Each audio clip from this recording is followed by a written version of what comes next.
مجاہد جیسے القابات سے نوازتے رہے اور افغان کڈوال عوام کے نام پر بین الاقوامی مالیاتی اداروں، اقوام متحدہ اور دیگر اداروں و ممالک سے کروڑوں ڈالر امداد لیا، جو ان کڈوال عوام پر خرچ ہونے کے بجائے ہمارے ملک کے ریاستی اداروں اسٹیبلشمنٹ نے اپنے مخصوص مقاصد کے لیے استعمال کرنے اور لوٹتے رہے، اور آج انہیں جس انداز سے بے دخل کیا جا رہا ہے وہ کسی بھی پشتون افغان کے لیے ناقابل قبول ہے، کیونکہ اقوام متحدہ کے مرضی و منشا کے بغیر افغان کڈوال عوام کو نہیں نکالا جا سکتا ہے، بلکہ ہمارے ملک کے 1951 کے سٹیزن شپ ایکٹ کے دفعہ 4 کے تحت جو بھی بچہ اس ملک میں پیدا ہو جائے تو وہ اس ملک کا شہری بننے کا حقدار ہے، اور اسی طرح 2001 کے قانون کے سیکشن 10 کے تحت اگر پاکستانی مرد کسی غیر ملکی عورت سے شادی کرے یا شادی کرنا چاہے تو وہ پاکستانی شہریت لے سکتی ہے اور پاکستانی شناختی کارڈ اور پاکستانی پاسپورٹ کا بھی حقدار ہے۔ اسی طرح پشاور ہائی کورٹ اور فیڈرل شریعت کورٹ کا 2005 میں بھی اسی قسم کا فیصلہ آیا ہے۔ اجلاس میں کہا گیا کہ افغان کڈوال عوام نے اس ملک کی ترقی میں نمایاں کردار سرانجام دیا ہے اور ملک کے معاشی ترقی میں ان کا رول انتہائی اہم ہے۔ ایسے حالات میں افغان کڈوال عوام کا جبری بے دخلی اور پشتون عوام کے نام پر نسلی امتیاز کا منفی رویہ روا رکھنے تمام تر بین الاقوامی قوانین، انسانی بنیادی حقوق سے متصادم ہے، لہذا حکومت ہوش کا ناخن لے اور افغان کڈوال عوام کے خلاف جاری توہین آمیز اور ناقابل برداشت کریک ڈاؤن کو فی الفور روک دیا جائے۔ معزز صحافی حضرات، اجلاس میں پختونخوا وطن میں جاری مسلط دہشت گردی، بدامنی، لاقانونیت کو مصنوعی قرار دیتے ہوئے کہا گیا کہ 15 اگست 2021 کے بعد ہمارے ملک کے ریاستی اداروں اور اسٹیبلشمنٹ نے خود مسلط دہشت گردوں کو پختونخوا وطن میں لا کر بسایا گیا، اور آج پورے پختونخوا وطن میں دہشت گردی سرعام ہے۔ تمام تر حکومتی ریٹ ختم ہو گئی ہے، سول ادارے مفلوج ہے، اور بالخصوص سابقہ فاٹا کے علاقے ان دہشت گردوں کے رحم و کرم پر ہے، بلکہ تمام شاہراہیں ان کی دسترس میں ہے، جس کا مقصد یہ ہے کہ ہمارے وطن کو ان کے حوالے کر کے یہاں اٹھنے والے امن کی آواز کو دبایا جائے، اور اس کے بدلے ملک کے استعماری ادارے نام و نہاد غیر آئینی غیر قانونی ادارے اسپیشل سرمایہ کاری سہولت کونسل یعنی SIFC کی آڑ میں ہمارے وسائل، قیمتی معدنیات، زرخیز زمینوں، جنگلات اور پہاڑی سلسلوں پر جیلی بوگس الاٹمنٹ کے ذریعے قبضہ کر کے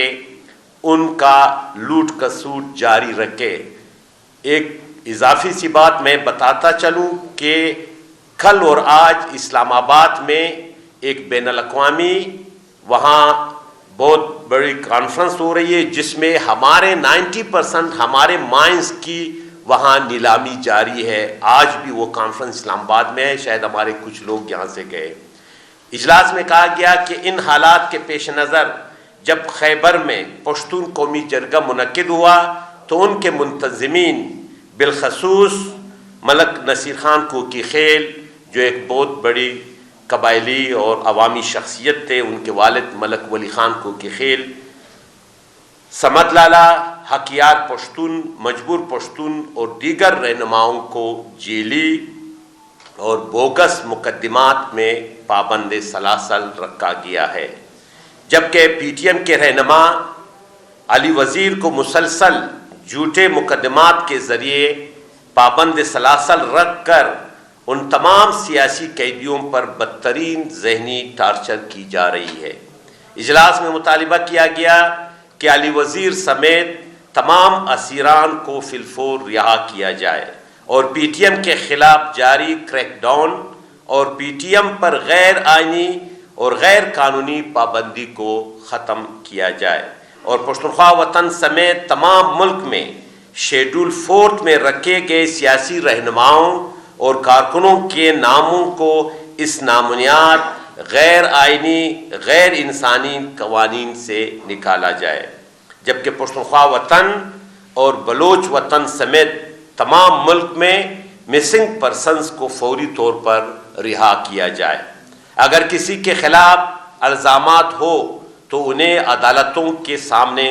پیش کر کے سامنے لیا جائے اور کوئٹہ سے اغوا ہونے والا معصوم 9 سالہ طالب علم مصور خان کاکڑ کو بحفاظت بازیاب کیا جائے۔ معزز صافی حضرات، اجلاس میں کہا گیا کہ اس صوبے میں زرعی ٹیوب ویلوں کی سولر پر منتقل کرنے کے بعد گھریلو فیڈروں پر مسلسل بجلی کی بندش اور طویل لوڈ شیڈنگ کسی صورت قابل قبول نہیں اور بند فیڈروں کو چلانے اور لوڈ شیڈنگ کے خاتمے کا مطالبہ کیا گیا۔ اجلاس میں بلوچ عوام کے خلاف جاری پرتشدد واقعات اور بالخصوص بلوچ یکجہتی کمیٹی کے رہنماؤں کو 3 MPO کے تحت غیر قانونی طور پر جیل میں رکھنے کی شدید مذمت اور اس کے خلاف سیاسی جمہوری پارٹیوں کے احتجاج کی بھرپور تائید و حمایت کرتے ہوئے اجلاس نے مطالبہ کیا کہ بلوچ یکجہتی کمیٹی کے رہنماؤں کو رہا کیا جائے اور لکھپاس دھرنے کے شرکاء کے مطالبات کو فی الفور تسلیم کیا جائے۔ معزز صافی حضرات، جیسا کہ آپ سب کو معلوم ہے کہ چمن میں اکتوبر 2023 سے ڈیورن لینڈ پر غیر قانونی شرائط اور بالخصوص پاسپورٹ کے نفاذ کے خلاف جاری پرلت کے مطالبات اب تک تسلیم نہیں کیے گئے، جو کہ اس سے صاف ظاہر ہے کہ حکمرانوں نے پشتونوں پر تمام تر کاروبار بند رکھنے اور غیور پشتون ملت کی معاشی قتل عام کا فیصلہ کیا ہے اور ڈیورن لینڈ پر چمن سمیت آمد و رفت و کاروبار کے تمام راستوں کی بندش در حقیقت پشتون افغان عوام کے خلاف معاشی تباہی کی شعوری اور منصوبہ بند سازش ہے، جو کسی بھی صورت مزید قابل برداشت نہیں۔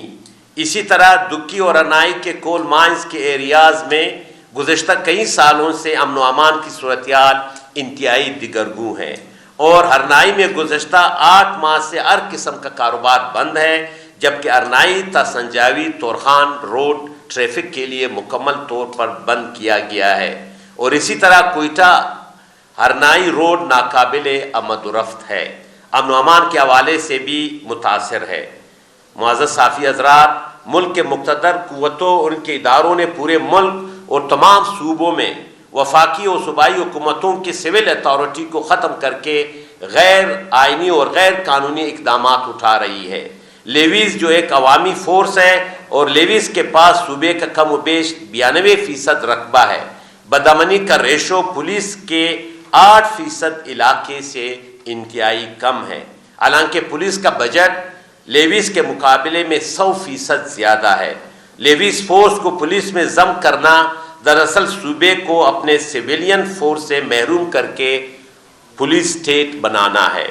اسی طرح بلوچستان کانسٹیبلی فورس BC ایک صوبائی فورس ہے جن کے رولز ریگولیشن، پینشنز اور دیگر لوازمات صوبائی سروس رولز 1974 کے تحت ہے اور اب بی سی فورس کو ایف سی میں ضم کرنے کا منصوبہ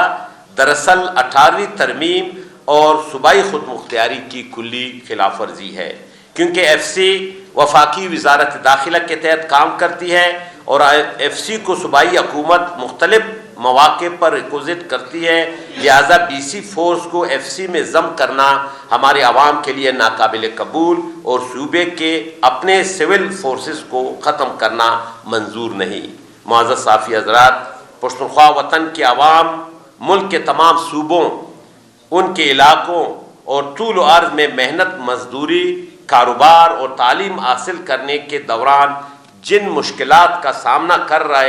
رہے ہیں وہ ناقابل بیان ہے، اور پشتون افغان کے نام پر ان کے ساتھ نسلی امتیاز اور تعصب پر مبنی بدترین امتیازی سلوک رکھا جا رہا ہے۔ کسٹم، ایف سی اور دیگر اداروں نے ہمارے تاجر برادری کو انتہائی مشکلات میں گھیر کے رکھا ہے۔ ملک بھر میں پشتون عوام کے سر و مال کا کوئی تحفظ نہیں، بلکہ پشتون تاجروں کا ملکی ٹیکس ادائیگی کے باوجود ان کے اربوں روپے کے مال تفتان کراچی فورٹ پر بلا جواز غیر قانونی طور پر بند رکھے گئے ہیں، اور ان پڑے ہوئے مال کو نکالنے، تفتان و کراچی سے ملک کے دیگر شہروں تک پہنچانے کے لیے پشتون تاجروں کو ٹیکس کی ادائیگی کے باوجود راستے میں لاکھوں روپے کی بدتخوری دینا پڑتی ہے، جو ناقابل برداشت ہے۔ معزز صحافی حضرات، اوپر ذکر کیے گئے ان تمام مشکلات و مسائل کے حل کے لیے پشتون ملت پال سیاسی جماعتوں نے پختونخوا وطن کے دیگر سیاسی جماعتوں سے رابطے کے لیے 5 رکنی کمیٹی بنائی ہے، جس میں عوامی نیشنل پارٹی کے صوبائی صدر جناب اصغر خان اچکزئی صاحب، پختونخوا نیشنل عوامی پارٹی کے صوبائی صدر کی حیثیت سے میں خود نصر اللہ زیرئی، پی ٹی ایم کے رہنما ملک مجید کاکڑ صاحب، این ڈی ایم کے صوبائی صدر جناب احمد جان خان اور عوامی نیشنل پارٹی کے مرکزی سیکریٹری رشید خان ناصر شامل ہے، جو باقی پارٹیوں سے پختونخوا وطن کے درپیش مشکلات اور بالخصوص افغان کڈوال عوام کو جبری بے دخلی کے حوالے سے اعتماد میں لیں گے اور پشتون افغان ملت کو درپیش سنگین مسائل اور اذیتناک صورتحال سے نجات دلانے کے لیے مشاورت کے ساتھ مشترکہ لائحہ عمل اور جدوجہد کرنے کے حوالے سے بات چیت کریں گے۔